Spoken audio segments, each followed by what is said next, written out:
L'ancien secrétaire d'État aux affaires pénales sous le régime de René Préval, Claudie Gassan, a répondu ce mercredi à l'invitation du juge de la cour d'appel Yvikel Dabrésil, chargé d'enquêter sur le dossier de l'assassinat de Jean-Léopold Dominique. Suite à l'audition, dans des déclarations faites à la presse, l'ancien commissaire du gouvernement de Port-au-Prince a dit que la justice haïtienne est en mesure de traiter ce dossier. Moi, c'est que son technique d'instruction. Et ça entre là-dedans tout, tant de plusieurs monde, c'est choix jugeant. Mais pour l'orienter, le dossier libre, c'est stratégie par le tout. Et à partir de déclarations plusieurs monde, suivant les mêmes, ça le amène déjà. Je crois que si juge en relo, c'est parce que le bon raison fait pour le relo, c'est parce que le bon bar à chercher, c'est parce que le besoin d'éclaircissement. À partir de toute déclaration, ça, les mêmes libéraux faire une idée de qui s'est passé, joindre qui s'est passé là. Et comprendre et faire et aller dans la direction que vous allez et poser acte que vous devez poser.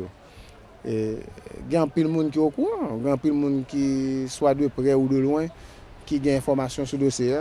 Information pas obligée exacte, mais quand même, le juge là, s'il décide pour le temps de monde, c'est parce que lui-même estime que ont raison pour ça. Et moi-même dans le cadre que je suis là aujourd'hui, je ne vais pas placer dans le cadre d'audition, pour qui ça, parce que moi-même, je ne sais pas que je de dossier. Ni de près ni de loin, je ne sais pas que je connais de lui en tant que citoyen. Si vous avez une information qui t'a venir à attention, moi, il est venu à l'attention de juge Gassan, qui était à l'époque juge d'instruction sur l'affaire Jean-Dominique. Et quelle que soit l'information que je m'ai amené à connaître dans le dossier, ça, je gagné dans le dossier, ça, il continue dans le procès verbal. Et ce procès verbal là seulement qu'a dit qui s'est dit, qui s'est pas dit, et qui ça moi me déconne, d'ailleurs, même son ça qui passé dans le dossier. Rappelons que M. Gassan a été entendu à titre d'information et que la semaine dernière, le juge Yvikel Dabrésil avait interrogé pendant plusieurs heures l'ancien président René Préval, toujours dans le cadre de cette affaire. Confusion au Parlement haïtien autour de la désignation des 3 représentants du corps législatif au CT-CEP. Contrairement à ce qui a été annoncé ce mardi, les représentants du Parlement ne sont toujours pas connus. Députés et sénateurs n'arrivent toujours pas donc à désigner ces personnalités malgré l'annonce faite par le sénateur de l'Artibonite. Le député Danton Léger, membre de l'ancienne commission bicamérale, a indiqué que l'exécutif se serait opposé au choix fait par le Parlement.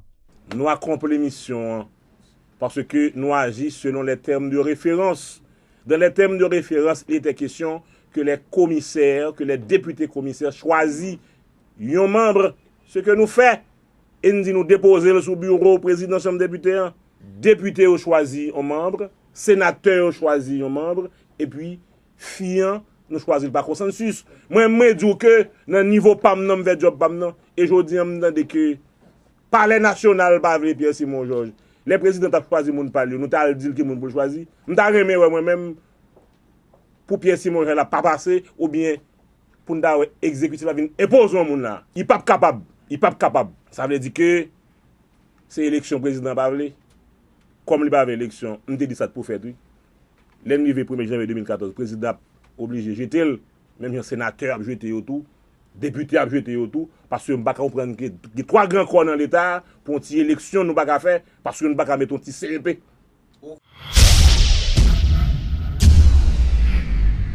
Le Premier ministre Laurent Lamotte a effectué ce vendredi une visite surprise au local de l'unité de lutte contre la corruption, l'ULCC à Paco. C'est une façon pour le chef du gouvernement d'envoyer un signal clair de sa volonté de lutter contre la corruption, mais également d'apporter son soutien à cette institution dans le cadre de sa lutte acharnée contre ce fléau. Haïti doit sortir de la liste des pays les plus corrompus, a réaffirmé Laurent Lamotte en présence du directeur général de l'ULCC, Antoine Atouriste. Une des plus grosses causes problème pays a rien aujourd'hui, c'est la corruption.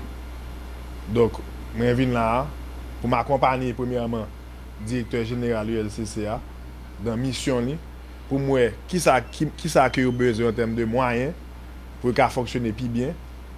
J'ai besoin de connaître tout qui gens que en pile dans carrière avancé et directeur général là parler de certains cas qui en cours, ça que l'ULCC a fait pour gommer contre la corruption dans tout le pays et tout tout support gouvernement haïtien, tout support administration Matériel Lamotte là dans l'effort que l'a fait pour couper la corruption dans le pays. Et on va lancer un signal clair tout que au plus haut niveau, eh bien, pratique corruption, nous ne pouvons pas tolérer, nous ne pouvons pas accepter encore. Bien entendu, nous ne pouvons pas éliminer la corruption du jour au lendemain, mais avec un message clair, avec des actions concrètes, eh bien, nous avons envoyé un signal que nous sommes très sérieux dans la lutte contre la corruption. Les 766 fausses écoles répertoriées dans le programme de scolarisation universelle gratuite et obligatoire ne modifient en rien les chiffres communiqués par le gouvernement sur le nombre d'enfants bénéficiaires de ce programme. C'est ce qu'a répondu Laurent Lamotte, interrogé à ce sujet. Nous te connaissons ça déjà que le programme n'a pas gagné un monde qui t'a essayé de faire des systèmes. Le rôle par nous, c'est assurer nous que nous mettons des balises, que nous mettons un système en place, que nous mettons institutions sous pied pour capable un contrôle effectif et efficace de programme pour essayer de réduire le plus possible le nombre de fraudeurs, le nombre de gens qui essayé de faire faux l'école et tout. Donc, ça, le ministre de l'Éducation nationale, là, c'est d'un niveau parle que le remarqué. Parce que vous connaissez une forte demande pour entrer dans le programme SUGOA. Il y a une forte demande sur le ministère de l'Éducation nationale. Donc, son barrage, que dans l'audit interne que l'il fait, eh bien, le ministère a remarqué que il y a des écoles qui te demandent des fonds, mais l'école ça n'a pas existé. Donc, il y a éliminé, il te demande de rapatrier comme là pour le capable prendre des nouveaux l'école pour substituer l'école ça et pour substituer le nombre de petits monde qui étaient dans le programme ça. Les examens officiels pour l'année académique 2012-2013 se dérouleront conformément au calendrier du ministère de l'Éducation nationale du 19 juin au 12 juillet prochain. D'après les responsables du ministère de l'Éducation nationale, les préparatifs avancent à grands pas et tout un ensemble de mesures ont été adoptées afin de faciliter le bon déroulement de ces épreuves. Ils étaient tous réunis ce mercredi, les directeurs des différentes entités du ministère, pour annoncer les nouvelles mesures que compte adopter le ministère lors des prochains examens officiels qui doivent se dérouler au cours du mois de juin et de juillet de cette année. L'une des décisions drastiques que le ministère entend mettre en application cette année est celle qui concerne les directeurs d'établissements scolaires privés qui utilisent des manœuvres frauduleuses pour inscrire des élèves aux examens du bac. Renan Michel est le directeur du Bureau national des examens d'État. C'est le petit monde qui n'a l'école, qui n'est pas passé dans l'école côté là, ils font moyenne 4 par exemple. Et puis, l'autre l'école qui a assez petit monde dans la même année, ils baillent en moyenne dans le même année, le cas secondaire pour l'inscrire dans le retour. Machine, ils ont tout cassé. Et tableau que nous distribuons, le ministère compte également changer les donnes en ce qui a trait à certaines pratiques relatives à ces examens, explique le directeur général du ministère, Denis Cadeau. Nous décidons que l'année ça, si moun qui 3 ans avant classe côté, yo pas passer examen pour là-dedans, yo pas réussi. Si moun sa yo pas capable passer examen. Année ça, pas de bac permanent. Et nous entendons au niveau de la réto pour que Timounio compose dans toute matière. Des dispositions seront prises pour bien présenter les textes d'examen, souligne le directeur de l'enseignement secondaire, Jackson Pléto. Nous prenons aussi précaution avant de faire cadrage texte, ça veut dire texte final que nous allons utiliser lors de la passation des épreuves. Nous prenons des informations dans l'école pour nous connaître comment enseignement apprentissage la fête, qui compétences qui construit pour nous faire cadrage texte pour nous sûr que texte à la portée des candidats. En adoptant ces nouvelles mesures relatives au bon déroulement des examens d'État, cette année, le ministère veut se mettre à la hauteur de sa tâche en vue d'atteindre les objectifs qui s'est fixés quant à la qualité de l'éducation offerte aux jeunes du pays. Installation ce mercredi d'un directeur adjoint au Fonds d'assistance économique et sociale, FAES. Il s'agit de M. Paul-Moïse Gabriel. Dans son discours de circonstance, le nouveau directeur adjoint dit s'atteler à la tâche afin de dynamiser l'institution. Et de son côté, l'actuel directeur du FAES, Klaus Eberwein, a salué l'arrivée de son adjoint et s'est dit prêt à travailler de concert avec M. Pierre-Moïse Gabriel pour l'avancement de cet organisme. FAES, c'est une institution qui appuie en pile gros organisation internationale comme la Banque mondiale, FMI, qui fait confiance et que c'est travail moins priorité principalement c'est renforcer le lien ça et Kembe Barrio vraiment rassurer sur le travail que l'on fait et en plus aider la direction générale là pour être capable aller encore plus loin dans le programme, chercher d'autres fonds, dynamiser l'institution parce que c'est une institution qui est assez jeune.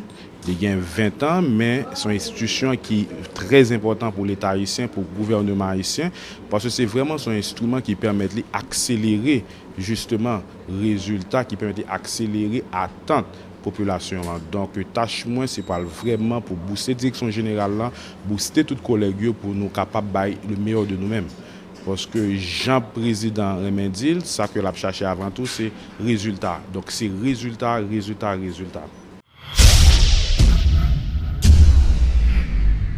Lancement le week-end dernier des travaux de curage des rivières dans les communes de Cabaret et d'Arcahaie. Selon le délégué départemental du ministère de l'Agriculture, l'agronome Arnoux Séverin, ce projet va durer 3 mois et est évalué à plus de 3 millions de gourdes.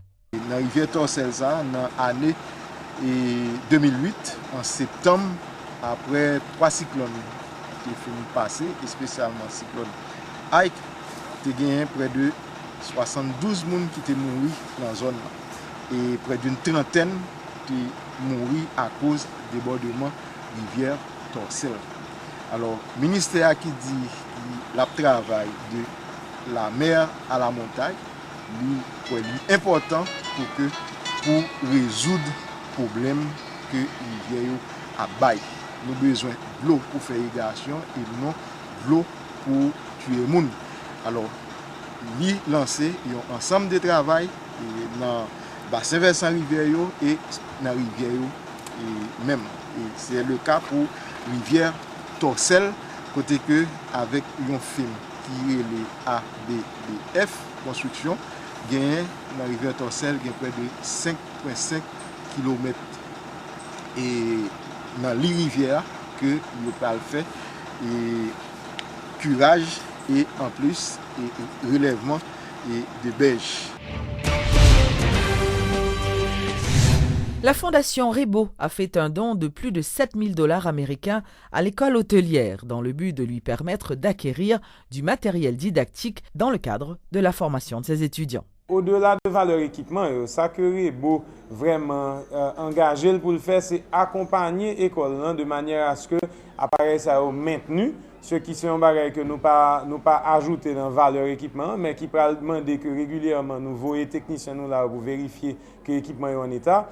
Et également, il y a une autre partie que nous pas évalué du tout, c'est la formation que nous faisons. Nous sommes très satisfaits de résultats que nous joignons de l'élève école hôtelière. D'ailleurs, deux dans succursale nous gain comme manager, comme superviseur, on élève école hôtelière. Okay? Donc nous sommes très satisfaits de niveau que nous joignons jusqu'à présent et c'est pour ça que nous avons encore renforcé ça que nous capables, enfin tout le monde que nous capable de recruter dans le futur de l'école hôtelière. Nous avons que déjà, en plus de monde que nous avons déjà qui ont une formation de base, mais que déjà une formation en barista.